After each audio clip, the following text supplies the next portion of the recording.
Hello cuties, ಹೇಗಿದ್ದೀರಾ ಎಲ್ಲರೂ? I hope you all are doing good. ಇವತ್ತಿನ ವಿಡಿಯೋಲಿ ನಾವು ಸೆಕೆಂಡ್ ಇಯರ್ ಸಬ್ಜೆಕ್ಟ್ಸ್ ಬಗ್ಗೆ ತಿಳ್ಕೊಳ್ಳೋಣ. ಸೆಕೆಂಡ್ ಇಯರಲ್ಲಿ ಯಾವ್ಯಾವ ಸಬ್ಜೆಕ್ಟ್ಸ್ ಇರುತ್ತೆ, ಅದಕ್ಕೆ ಯಾವುದು ಬೆಸ್ಟ್ ಯೂಟ್ಯೂಬ್ ಚಾನಲ್ಸ್ ಇರುತ್ತೆ, ಹಾಗೆ ಯಾವ ರೀತಿ ಅಪ್ರೋಚ್ ಮಾಡಬೇಕು, ಇದೆಲ್ಲನೂ ಒಂದೇ ವಿಡಿಯೋಲಿ ಕವರ್ ಮಾಡ್ತೀನಿ. ಸೊ ನಾನು ಒಂದು ಪೂರ ಲಿಸ್ಟೇ ರೆಡಿ ಮಾಡಿದ್ದೀನಿ. Third semester subject, fourth semester subject, ಹಾಗೆಯೇ ಎಲೆಕ್ಟಿವ್ಸ್ ಎಲ್ಲದಕ್ಕೂ. ಸೊ ಇವಾಗ ನಾನು ಮೆನ್ಷನ್ ಮಾಡೋ ಸಬ್ಜೆಕ್ಟ್ಸು ಮೋರ್ ಆರ್ ಲೆಸ್ ನಿಮಗೂ ಅದೇ ಇರುತ್ತೆ. 80% ಆಫ್ ದ ಸಬ್ಜೆಕ್ಟ್ಸ್ ನಾನು ಏನು ಹೇಳ್ತೀನಿ ನಿಮಗೂ ಅದೇ ಇರುತ್ತೆ. ಒಂದೆರಡು ಎಕ್ಸ್ಟ್ರಾ ಆ್ಯಡ್ ಆಗಿರ್ಬೋದು ಅಥವಾ ಒಂದೆರಡು ಇಲ್ಲದೆ ಇರ್ಬೋದು, ಅಷ್ಟೇ ಇರುತ್ತೆ ಡಿಫ್ರೆನ್ಸ್. ಓಕೆನಾ? ಸೊ ಫಸ್ಟ್ ಇವಾಗ ನಾನು ಥರ್ಡ್ ಸೆಮ್ ಅಂತ ಹೇಳ್ತೀನಿ. ಓಕೆನಾ? ಥರ್ಡ್ ಸೆಮ್ ಅಂತ ಹೇಳ್ಬಿಟ್ಟು ನಿಮಗೆ ಕೆಲವೊಂದು ಸಬ್ಜೆಕ್ಟ್ಸ್ನ ಹೇಳ್ತೀನಿ. ಬಟ್ ಜಸ್ಟ್ ಇನ್ ಕೇಸ್ ನಿಮ್ಮ ಕಾಲೇಜಲ್ಲಿ ಅದು ಥರ್ಡ್ ಸೆಮ್ಗೆ ಇಲ್ಲದೆ ಇರ್ಬೋದು, ಅದು ಫೋರ್ತ್ ಸೆಮಿಸ್ಟರಿಗೆ ಬರುತ್ತೆ, ಅಷ್ಟೇ difference. And fourth semester subjects ಅಂತ ಹೇಳ್ಬಿಟ್ಟು ನಾನು ಯಾವಾಗ ಸಬ್ಜೆಕ್ಟ್ಸ್ ನಿಮ್ಮನ್ನ ಮೆನ್ಷನ್ ಮಾಡ್ತೀನಿ ಅದು ನಿಮಗೆ ಈ ಸಲನೇ ಕೊಡ್ಬೋದು ಥರ್ಡ್ ಸೆಮ್ಗೆ. ಓಕೆನಾ? ಸೊ ಇದು ಕನ್ಫ್ಯೂಸ್ ಆಗಬೇಡಿ. ಥರ್ಡ್ ಸೆಮ್ ಅಂದರೆ ಇದೇ ಬರುತ್ತೆ, ಫೋರ್ತ್ ಸೆಮ್ ಅಂದರೆ ಇದೇ ಬರುತ್ತೆ, ಇಲ್ಲ. ಹೋಲ್ ಸೆಕೆಂಡ್ ಇಯರಲ್ಲಿ ಥರ್ಡ್ ಸೆಮ್ ಮತ್ತು ಫೋರ್ತ್ ಸೆಮ್ ಎರಡು ಸೇರಿಸಿ ಯಾವ್ಯಾವ ಸಬ್ಜೆಕ್ಟ್ ಇರುತ್ತೆ ಅಂತ ಹೇಳ್ತೀನಿ.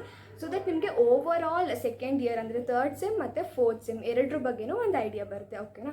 So first let start with third semester subject. And ಈ ಸಬ್ಜೆಕ್ಟ್ಸು ನಾನು ಏನು ಹೇಳ್ತಿದ್ದೀನಿ, ಇದು specially for CSE department, computer science engineering ಅವ್ರಿಗೆ ಮಾತ್ರನೇ ಇದಿರೋದು ಈ ವಿಡಿಯೋ. ಓಕೆನಾ? So first let start with third semester. Okay, first subject ನಿಮ್ಮೆಲ್ಲರ favourite, that is mathematics. So probability and integral transform ಅಂತ ಇರುತ್ತೆ, ಅಂದರೆ ಇದು ಮ್ಯಾಥ್ಸೇನೆ. ಸೊ ಮ್ಯಾಥ್ಸ್ ಅದೇನು ಅಪ್ರೋಚ್ ಹೇಳೋ ನೆಸೆಸಿಟಿನೇ ಇಲ್ಲ ಅನಿಸುತ್ತೆ, ನಿಮಗೆ ಗೊತ್ತಿರುತ್ತೆ. ಚೆನ್ನಾಗಿ ಪ್ರಾಕ್ಟೀಸ್ ಮಾಡಬೇಕಷ್ಟೇ maths. At least like 1 week before your internal and 2 weeks before sem and exam start ಮಾಡಿ. ಯಾಕೆಂದರೆ ಆಬ್ವಿಯಸ್ಲಿ ಸಿಲೆಬಸ್ ಜಾಸ್ತಿ ಇರುತ್ತೆ, ಸೊ ಟೈಮ್ ತೊಗೊಳುತ್ತೆ ನೀವು ಪ್ರಾಕ್ಟೀಸ್ ಮಾಡಬೇಕು ಪ್ರಾಬ್ಲಮ್ಸ್ನ ಅಂತಂದರೆ.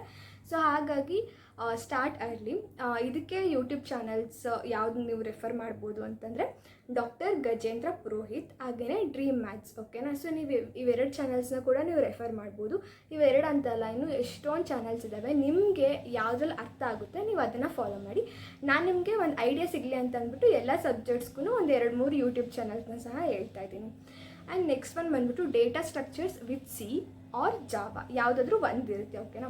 ಸೊ ಈ ಸಬ್ಜೆಕ್ಟ್ಸ್ನ ನೀವು ತುಂಬ ಸೀರಿಯಸ್ಸಾಗಿ ತೊಗೊಬೇಕು. ಯಾಕೆ ಅಂತಂದರೆ ಪ್ಲೇಸ್ಮೆಂಟ್ ಟೈಮಲ್ಲಿ ನಿಜವಾಗ್ಲೂ ಹೆಲ್ಪ್ ಮಾಡುತ್ತೆ. ನಾನು ಈವನ್ ಪ್ರೀವಿಯಸ್ 3-4 ವೀಡಿಯೋಸಲ್ಲೂ ಹೇಳಿದ್ದೀನಿ, ಡೇಟಾ ಸ್ಟ್ರಕ್ಚರ್ಸ್ ಆ್ಯಂಡ್ ಆಲ್ಗೋರಿಥಮ್ಸ್ ತುಂಬಾ ಇಂಪಾರ್ಟೆಂಟು ಪ್ಲೇಸ್ಮೆಂಟ್ಗೆ ಅಂತ ಅಂದ್ಬಿಟ್ಟು.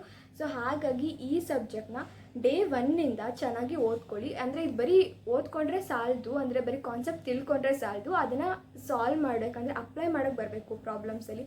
ಸೊ ಹಾಗಾಗಿ ನೀವು ಲೀಡ್ ಕೋಡ್ ಅಥವಾ ಹ್ಯಾಕರ್ ರ್ಯಾಂಕ್ ಈ ರೀತಿ ಪ್ಲ್ಯಾಟ್ಫಾರ್ಮ್ಸ್ನ ಯೂಸ್ ಮಾಡಿ ನೀವೇನು ಕಾನ್ಸೆಪ್ಟ್ ಕಲ್ತಿರ್ತೀರ ಅದ್ರ ಮೇಲೆ ನೀವು ಪ್ರಾಬ್ಲಮ್ಸ್ನ ಸಾಲ್ವ್ ಮಾಡೋಕ್ಕೆ ಇವಾಗಲಿಂದನೇ ಸ್ಟಾರ್ಟ್ ಮಾಡಿ. ಸೊ ಇದಕ್ಕೆ ಯೂಟ್ಯೂಬ್ ಚಾನಲ್ಸ್ ಅಪ್ನಾ ಕಾಲೇಜ್, ಶ್ರದ್ಧಾ ದೀದಿ ಟೀಚ್ ಮಾಡ್ತಾರೆ.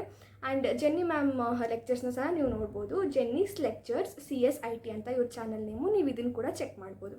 And next one computer organisation and architecture ಅಥವಾ computer organisation and microprocessor, COMP.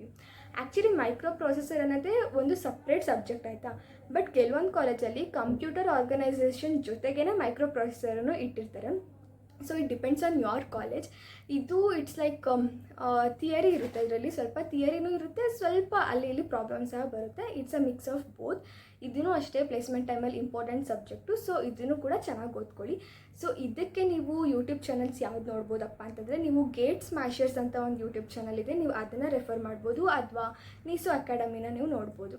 And next one ಬಂದುಬಿಟ್ಟು object oriented programming with Java. ಇದೂ ಅಷ್ಟೇ ತುಂಬಾ ಇಂಪಾರ್ಟೆಂಟು ಪ್ಲೇಸ್ಮೆಂಟ್ ಟೈಮಲ್ಲಿ.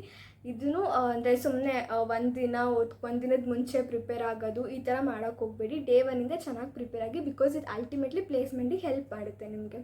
ಸೊ ಅಗೇನ್ ಇದಕ್ಕೆ ನೀವು ಅಪ್ನಾ ಕಾಲೇಜ್ನ ರೆಫರ್ ಮಾಡ್ಬೋದು. ಆ್ಯಂಡ್ ನೆಕ್ಸ್ಟ್ ಒನ್ ಬಂದುಬಿಟ್ಟು design analogue and digital circuit. Personally ನನಗಂತೂ ಸ್ವಲ್ಪನೂ ಇಷ್ಟ ಆಗಿರಲಿಲ್ಲ ಈ subject. I don't know why. ನನಗೆಲ್ಲಾದರೂ ಸರ್ಕ್ಯೂಟ್ ಅಂತ ಬಂತಂತಂದರೆ ಅಲ್ಲೇ ನನ್ನ ಕಾನ್ಫಿಡೆನ್ಸ್ ಅಂತ ಹೋಗಿರುತ್ತೆ. ನಂಗೆ ನಿಜ ಇದು ಸ್ವಲ್ಪ ಎಲೆಕ್ಟ್ರಾನಿಕ್ಸು ಈ ಥರದ್ದು ಓದಬೇಕಂತಂದರೆ ನಿಜ ನನಗೆ ಅದು ಅರ್ಥನೂ ಆಗಲ್ಲ, ಮತ್ತು ಇನ್ನೊಂದು ನನಗೆ ಇಂಟ್ರೆಸ್ಟು ಇರೋದಿಲ್ಲ ಓದೋಕ್ಕೆ. So but somehow you have to pass, right? ಇಲ್ಲಾಂದರೆ ಸುಮ್ಮನೆ ಬ್ಯಾಕ್ಲಾಗ್ ಆಗಿಬಿಡುತ್ತೆ. ಸೊ ನೀವು ಬ್ಯಾಕ್ಲಾಗ್ ಆಗೋಕ್ಕೆ ಬಿಡಬೇಡಿ. So design analogue and digital circuit DADC, ಇದಕ್ಕೆ ನೀವು ನೀಸೋ ಅಕಾಡೆಮಿ ನೋಡ್ಬೋದು. ಆ್ಯಂಡ್ ಇನ್ನೊಂದು Knowledge Gate by Sanchit sir, ಈ ಯೂಟ್ಯೂಬ್ ಚಾನಲ್ಗೆ ಸಹ ನೀವು ರೆಫರ್ ಮಾಡ್ಬೋದು. ತುಂಬ ಚೆನ್ನಾಗಿ ಎಕ್ಸ್ಪ್ಲೇನ್ ಮಾಡಿದ್ದಾರೆ ಸರ್ ಇದರಲ್ಲಿ. ಆ್ಯಂಡ್ ನೆಕ್ಸ್ಟ್ ಒನ್ ಬಂದುಬಿಟ್ಟು ಆ್ಯಪ್ಟಿಟ್ಯೂಡ್ ಟ್ರೈನಿಂಗ್ ಅಂತ. ಇದೂ ಅಷ್ಟೇ one of the most important subject for placement. ಯಾವುದೇ ಕಂಪ್ನಿಗೆ ಅಪ್ಲೈ ಮಾಡಿದ್ರು ಫಸ್ಟ್ ರೌಂಡೇ ಆ್ಯಪ್ಟಿಟ್ಯೂಡ್ ಇರುತ್ತೆ. ಸೊ ಆ್ಯಪ್ಟಿಟ್ಯೂಡ್ ಆ್ಯಕ್ಚುಲಿ ತುಂಬ ಇಂಟ್ರೆಸ್ಟಿಂಗ್ ಸಬ್ಜೆಕ್ಟ್ ಇರುತ್ತೆ. ನಾನು ಇವಾಗ ಮುಂಚೆ ಮೆನ್ಷನ್ ಮಾಡಿದ್ನಲ್ಲ ಸಬ್ಜೆಕ್ಟ್ಸ್, ಎಲ್ಲ ಸಬ್ಜೆಕ್ಟ್ಸ್ಗಿಂತನೂ ಇಂಟ್ರೆಸ್ಟಿಂಗ್ ಅಂತಂದರೆ ಆ್ಯಪ್ಟಿಟ್ಯೂಡ್. ನನಗೆ ಪರ್ಸ್ನಲಿ 3rd ಸೆಮ್ಮಲ್ಲಿ my most favourite subject was aptitude training. ತುಂಬ ಅಂದರೆ ತುಂಬ ಇಂಟ್ರೆಸ್ಟಿಂಗ್ ಆಗಿರುತ್ತೆ, ತುಂಬ ಚೆನ್ನಾಗಿರುತ್ತೆ. ಇದು ಕಲಿತಷ್ಟು ಇನ್ನೂ ಜಾಸ್ತಿ ಕಲಿಬೇಕು ಅಂತ ಇಂಟ್ರೆಸ್ಟ್ ಬರುತ್ತೆ. ಸೊ ಇದನ್ನು ಕೂಡ ನೀವು ಚೆನ್ನಾಗಿ ಪ್ರಾಕ್ಟೀಸ್ ಮಾಡಿ. ಇದು ಬೇರೆ ಸಬ್ಜೆಕ್ಟ್ಸ್ ಥರ ಇರಲ್ಲ, ತುಂಬ ಅಂದರೆ ತುಂಬ ಇಂಟ್ರೆಸ್ಟಿಂಗ್ ಆಗಿರುತ್ತೆ ಹಾನೆಸ್ಟ್ಲಿ. ಆ್ಯಂಡ್ ಇನ್ನೊಂದೇನೆಂದರೆ ಇದು ಬರೀ ಸೆಮಿಸ್ಟರ್ಗೇ ಇದು ಸೀಮಿತ ಅಲ್ಲ. ಅಂದರೆ ಬರೀ 3rd ಸೆಮ್ಗೆ ಓದಿದ್ವಿ ಪಾಸ್ ಆಯಿತು ಮುಗೀತು, ಅಥವಾ 4th ಸೆಮ್ಮಲ್ಲಿ ಬಂದಿತ್ತು 4th ಸೆಮ್ಮಲ್ಲಿ ಓದಿದ್ವಿ ಪಾಸ್ ಆಯಿತು ಮುಗೀತು, ಇಲ್ಲ, ಇದು ಫೈನಲ್ ಇಯರ್ವರೆಗೂ ಬರುತ್ತೆ. ಸೊ ನೀವು ಅವಾಗ ಕಾನ್ಸೆಪ್ಟನ್ನ ರಿವೈಸ್ ಮಾಡ್ತಾನೆ ಇರಿ, ಬಿಕಾಸ್ ಇದು ಪ್ಲೇಸ್ಮೆಂಟ್ಗೆ ತುಂಬಾ ಇಂಪಾರ್ಟೆಂಟ್ ಸಬ್ಜೆಕ್ಟ್ ಇದು ಆ್ಯಪ್ಟಿಟ್ಯೂಡ್ ಟ್ರೈನಿಂಗ್, ಸರಿನಾ. ಆ್ಯಂಡ್ ನೆಕ್ಸ್ಟ್ ಒನ್ ಬಂದುಬಿಟ್ಟು ಎನ್ವೈರನ್ಮೆಂಟಲ್ ಸ್ಟಡೀಸ್, EVS. ಸೊ ಇದನ್ನು ಸ್ಕೂಲಿಂದನೂ ಓದ್ತಾ ಬಂದಿದ್ದೀವಿ, ಮತ್ತು ಅದೇ ಸೇಮ್ ಟಾಪಿಕ್ಸ್ ಬಟ್ ಸ್ವಲ್ಪ ಡೆಪ್ತ್ ಜಾಸ್ತಿ ಇರುತ್ತೆ, ಅಂದರೆ ಜಾಸ್ತಿ ಎಕ್ಸ್ಪ್ಲನೇಷನ್ ಇರುತ್ತೆ ಇದರಲ್ಲಿ. ಸೊ EVS ಗೊತ್ತಲ್ಲ, 1 ಡೇ ಬಿಫೋರ್ ದ ಎಕ್ಸಾಮ್ ನೀವು ಓದಿ ಪಾಸ್ ಆಗ್ಬೋದು. ಇದೇನಷ್ಟು ಅಂದರೆ ಅಷ್ಟೊಂದು ಕಷ್ಟ ಇರಲ್ಲ ಬೇರೆ ಸಬ್ಜೆಕ್ಟಿಗೆಲ್ಲ ಕಂಪೇರ್ ಮಾಡಿದರೆ. ಆ್ಯಂಡ್ ನೆಕ್ಸ್ಟ್ ಒಂದು ಸೋಷಿಯಲ್ ಕನೆಕ್ಟ್ ಆ್ಯಂಡ್ ರೆಸ್ಪಾನ್ಸಿಬಿಲಿಟಿ. ಇದು ಆ್ಯಕ್ಚುಲಿ ತುಂಬ ಚೆನ್ನಾಗಿರುತ್ತೆ, ಈ ಸಬ್ಜೆಕ್ಟ್ ತುಂಬ ಎಂಗೇಜಿಂಗ್ ಆಗಿರುತ್ತೆ. ಸೊ ಇದರಲ್ಲಿ ನೀವು ಆ್ಯಕ್ಟಿವಿಟೀಸ್ ಮಾಡಬೇಕಿರುತ್ತೆ. ಸೊ ಒಂದು ಆ್ಯಕ್ಟಿವಿಟಿ ಮಾಡಿದ್ರೆ ಸಾಕು, ಒಂದು 4-5 ಆ್ಯಕ್ಟಿವಿಟೀಸ್ ಕೊಟ್ಟಿರ್ತಾರೆ ನಿಮಗೆ, ಅದರಲ್ಲಿ ಒಂದು ಮಾಡಿದ್ರೇ ಸಾಕು ನೀವು. ಸೊ ನಾವು ಸೋಷಿಯಲ್ ಕನೆಕ್ಟ್ ಆ್ಯಂಡ್ ರೆಸ್ಪಾನ್ಸಿಬಿಲಿಟಿಗೆ ನಾವೆಲ್ಲ ಫ್ರೆಂಡ್ಸ್ ಗ್ರೂಪ್ ಮಾಡಿಕೊಂಡು ನಾವು ಯಾವ ಆ್ಯಕ್ಟಿವಿಟಿ ಚೂಸ್ ಮಾಡಿದ್ವಪ್ಪ ಅಂತಂದರೆ ಗಿಡ ನೆಡೋದು.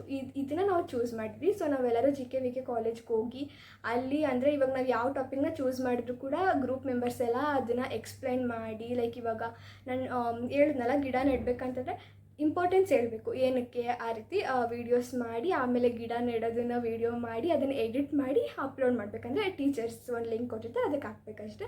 ಅವ್ರು ವೀಡಿಯೋ ನೋಡ್ಬಿಟ್ಟು ಮಾರ್ಕ್ಸ್ ಕೊಡ್ತಾರೆ. ಆ್ಯಂಡ್ ಅದು ಬಿಟ್ಟು ಇನ್ನು ಬೇರೆ ಟಾಪಿಕ್ಸ್ ಇತ್ತು. ಇವಾಗ ಹಿಸ್ಟಾರಿಕಲ್ ಮಾನ್ಯುಮೆಂಟ್ಸ್ ಎಲ್ಲ ಇರುತ್ತಲ್ಲ, ಹಿಸ್ಟಾರಿಕಲ್ ಪ್ಲೇಸಸ್, ಸೊ ಅಲ್ಲಿಗೆಲ್ಲ ಹೋಗ್ಬಿಟ್ಟು ಅಂದರೆ ಅದ್ರದ್ದು ಇಂಪಾರ್ಟೆನ್ಸ್ ಏನು ಅದನ್ನು ಮಾತಾಡೋದಾಗಿರ್ಬೋದು. ಅಥವಾ ಇವಾಗ ಯಾವುದಾದ್ರೂ ಒಂದು ಪ್ಲೇಸಲ್ಲಿ ತುಂಬ ಫೇಮಸ್ ಆಗಿರೋ ಫುಡ್, ಅಂದರೆ ಅಲ್ಲೇ ಅದು ಒರಿಜಿನ್ ಇರೋದು, ಆ ರೀತಿ ಫುಡ್ಸ್ ಬಗ್ಗೆ ರಿವ್ಯೂ ಮಾಡೋದು, ಈ ಥರ ಎಷ್ಟೊಂದು ನಿಮ್ಮ ಹತ್ರ ಆ್ಯಕ್ಟಿವಿಟೀಸ್ ಇರುತ್ತೆ. ಸೊ ಅದರಲ್ಲಿ ಒಂದು ನೀವು ಪಿಕ್ ಮಾಡ್ಬೋದು. ಅದು ಗ್ರೂಪ್ ಆದರೂ ಆಗಿರ್ಬೋದು, ಇಂಡಿವಿಜುವಲ್ ಆದರೂ ಆಗಿರ್ಬೋದು. ನಿಮ್ಮ ಪ್ರೊಫೆಸರ್ ಹೇಗೆ ಹೇಳ್ತಾರೋ ಹಾಗೆ ನಮಗೆ ಗ್ರೂಪ್ ಆ್ಯಕ್ಟಿವಿಟಿ ಕೊಟ್ಟಿದ್ರು. ಸೊ ನಾವು ಫ್ರೆಂಡ್ಸ್ ಎಲ್ಲ ಗ್ರೂಪಾಗಿ ಆ್ಯಕ್ಟಿವಿಟಿ ಮಾಡಿದ್ದು ತುಂಬ ಅಂದರೆ ತುಂಬ ಚೆನ್ನಾಗಿರುತ್ತೆ, ಎಂಗೇಜಿಂಗ್ ಆಗಿರುತ್ತೆ, ಒಂದಿನ ಹೊರಗೆ ಹೋಗಿ ಬಂದಂಗೂ ಆಗುತ್ತೆ. ಆ್ಯಂಡ್ ನೆಕ್ಸ್ಟ್ ಒಂದು ಬಂದುಬಿಟ್ಟು ಎಂಪ್ಲಾಯಬಿಲಿಟಿ ಸ್ಕಿಲ್ಸ್. ಇದರಲ್ಲಿ ಬೇಸಿಕಲಿ ನಿಮ್ಮ ಕಮ್ಯುನಿಕೇಷನ್ ಸ್ಕಿಲ್ಸ್ ಇದನ್ನು ಇಂಪ್ರೂವ್ ಮಾಡ್ಕೊಳ್ಳೋದು, ಆಮೇಲೆ ಡಿಬೇಟ್ ಆಗಿರ್ಬೋದು, ಆಮೇಲೆ ಗ್ರೂಪ್ ಡಿಸ್ಕಷನ್ನು, ಇದೆಲ್ಲ ಜಾಸ್ತಿ ಇಂಪಾರ್ಟೆನ್ಸ್ ಕೊಟ್ಟಿರ್ತಾರೆ. ಈ ಸಬ್ಜೆಕ್ಟ್ ಇರೋದೇ ಅದಕ್ಕೆ. ಅಂದರೆ ಇವಾಗ ಪ್ಲೇಸ್ಮೆಂಟ್ ಅಂತಂದರೆ ಬರೀ ಕೋಡಿಂಗ್ ಅಷ್ಟೇ ಮ್ಯಾಟರ್ ಆಗಲ್ಲ, ನಾವು ಯಾವ ರೀತಿ ಮಾತಾಡ್ತೀವಿ. ಇವಾಗ ನಾವು ಒಂದು ಪ್ರಾಜೆಕ್ಟ್ನ ಎಷ್ಟು ಒಂದು ಮಂತ್ಸ್ ಟುಗೆದರ್ 1-2-3 ಮಂತ್ಸ್ ಕಷ್ಟಪಟ್ಟು ಬಿಲ್ಡ್ ಮಾಡಿರ್ತೀವಿ, ಅದನ್ನು ನಿಮ್ಮ ಕೈಲಿ ಕರೆಕ್ಟಾಗಿ ಎಕ್ಸ್ಪ್ರೆಸ್ ಮಾಡ್ಕೊಳಕ್ಕೆ ಬಂದಿಲ್ಲ ನಿಮಗೆ ಅಂತಂದರೆ ವಾಟ್ ಈಸ್ ದ ಯೂಸ್ ಅಲ್ವಾ. ಸೊ ಹಾಗಾಗಿ ಕಮ್ಯುನಿಕೇಷನ್ ಅನ್ನೋದು ತುಂಬಾ ಇಂಪಾರ್ಟೆಂಟ್ ಆಗುತ್ತೆ. You should know how to communicate with others, ಓಕೆನಾ. ಸೊ ಕಮ್ಯುನಿಕೇಷನ್ ಆಗಿರ್ಬೋದು, ಗ್ರೂಪ್ ಡಿಸ್ಕಷನ್ನು, ಆಮೇಲೆ ಡಿಬೇಟು, ಇದನ್ನೆಲ್ಲ ನೀವು ಚೆನ್ನಾಗಿ ಕಲ್ತ್ಕೊಳ್ಳಿ. So and I think this is the best time to start improving your communication skills. So ಯಾವಾಗಾದರೂ ನಿಮ್ಮ ಪ್ರೊಫೆಸರ್ ಏನಾದರೂ ಹೇಳಿದ್ರೆ ದಟ್ ನೀವೇ ವಾಲಂಟಿಯರಾಗಿ ಬರ್ಬೋದು ಗ್ರೂಪ್ ಡಿಸ್ಕಷನ್ಗೆ ಅಥವಾ ಡಿಬೇಟ್ಗೆ ಅಂತಂದರೆ ಗೋ ಆ್ಯಂಡ್ ಪಾರ್ಟಿಸಿಪೇಟ್. ನನಗೇನು ಬರಲ್ಲ, ನಾನು ಇಂಟ್ರೋವರ್ಟ್, ನಾನು ಶೈ ಇದ್ದೀನಿ ಅಂತ ಎಲ್ಲ ಸುಮ್ಮನೆ ಆಪರ್ಚುನಿಟಿನ ಮಿಸ್ ಮಾಡ್ಕೊಬೇಡಿ. ಈಗ ನೀವು ಹೇಳ್ಬೋದು ಶೈ ಇದ್ದೀನಿ ಅಂತ, ಆಮೇಲೆ ಪ್ಲೇಸ್ಮೆಂಟ್ ಟೈಮಲ್ಲಿ ಹೇಳೋಕ್ಕಾಗುತ್ತಾ ನಾನು ಶೈ ಇದ್ದೀನಿ, ನಾನು ಇಂಟ್ರೋವರ್ಟ್ ಇದ್ದೀನಿ, ಅದಕ್ಕೆ ನಾನು ಪಾರ್ಟಿಸಿಪೇಟೇ ಮಾಡಲ್ಲ ಗ್ರೂಪ್ ಡಿಸ್ಕಷನಲ್ಲಿ ಅಂತ, ಅವಾಗಂತೂ ಹೇಳೋಕ್ಕಾಗಲ್ಲ ತಾನೆ. ಸೊ ಇವಾಗಲೇ ಹೋಗಿ ಪ್ರಾಕ್ಟೀಸ್ ಆಗಿದ್ರೆ ಅದು ಏನೋ ನಿಮ್ಗೆ ಹೊಸದಾಗಿ ಫಸ್ಟ್ ಟೈಮ್ ಏನೋ ಟ್ರೈ ಮಾಡ್ತಿದ್ದೀನಿ ಅಂತ ಅನಿಸಲ್ಲ, ಬಿಕಾಸ್ ಆಲ್ರೆಡಿ ನಿಮ್ಮ ಹತ್ರ ಒಂದು ಎಕ್ಸ್ಪೀರಿಯನ್ಸ್ ಇರುತ್ತೆ, ಕರೆಕ್ಟ್ ಅಲ್ವಾ. ಸೊ ಹಾಗಾಗಿ ಇವಾಗ ಎಷ್ಟು ಸಾಧ್ಯ ಆಗುತ್ತೋ ಅಷ್ಟು ಮಿಸ್ಟೇಕ್ಸ್ ಈಗಲೇ ಮಾಡಿಬಿಟ್ಟು ಅದರಿಂದ ಕಲಿತ್ರೆ ಆಮೇಲೆ ಮುಂದೆ ಫ್ಯೂಚರಲ್ಲಿ ಆ್ಯಕ್ಚುಯಲ್ ಗ್ರೂಪ್ ಡಿಸ್ಕಷನ್ ಆಗುವಾಗ ಮಿಸ್ಟೇಕ್ಸ್ ಕಡಿಮೆ ಆಗುತ್ತೆ. ಈವನ್ ಕಂಪನೀಸ್ ಇದನ್ನು ಕೂಡ ಕಂಡಕ್ಟ್ ಮಾಡ್ತಾರೆ, ಗ್ರೂಪ್ ಡಿಸ್ಕಷನ್ ಸಹ ಕಂಡಕ್ಟ್ ಮಾಡ್ತಾರೆ ನಿಮ್ಮ ಕಮ್ಯುನಿಕೇಷನ್ ಸ್ಕಿಲ್ಸ್ನ ಟೆಸ್ಟ್ ಮಾಡೋಕ್ಕೆ, ಮತ್ತು ಒಂದು ಟೀಮಾಗಿ ಹೇಗೆ ವರ್ಕ್ ಮಾಡ್ತೀರಾ ಅಂತ ಟೆಸ್ಟ್ ಮಾಡಲಿಕ್ಕೆ. ಸೊ ಹಾಗಾಗಿ ಇದರಲ್ಲಿ ನೀವೇ ವಾಲಂಟಿಯರ್ ಆಗಿ. ಆ್ಯಂಡ್ ಬೈ ದ ವೇ ನಾನು ಆ್ಯಪ್ಟಿಟ್ಯೂಡ್ ಟ್ರೈನಿಂಗ್ ಬಗ್ಗೆ ನಿಮಗೆ ಹೇಳ್ತಾ ಇದ್ದೆ ಅಲ್ವಾ. ಸೊ ಆ್ಯಪ್ಟಿಟ್ಯೂಡ್ ಟ್ರೈನಿಂಗ್ಗೆ ಯೂಶಲಿ ಕ್ರೆಡಿಟ್ಸ್ ಇರಲ್ಲ, 0 ಕ್ರೆಡಿಟ್ ಸಬ್ಜೆಕ್ಟ್ ಇರುತ್ತೆ, ಅಥವಾ ಇದ್ದರೆ 1 ಕ್ರೆಡಿಟ್ ಇರುತ್ತೆ ಅಷ್ಟೇ. ಸೊ ಕ್ರೆಡಿಟ್ಸ್ ಕಡಿಮೆ ಬಿಡು ಅಂತ ಅಂದ್ಬಿಟ್ಟು ಪ್ಲೀಸ್ ನೆಗ್ಲೆಕ್ಟ್ ಮಾಡಬೇಡಿ, ಆ್ಯಪ್ಟಿಟ್ಯೂಡ್ ಸಹ important. And next coming to 4th semester subject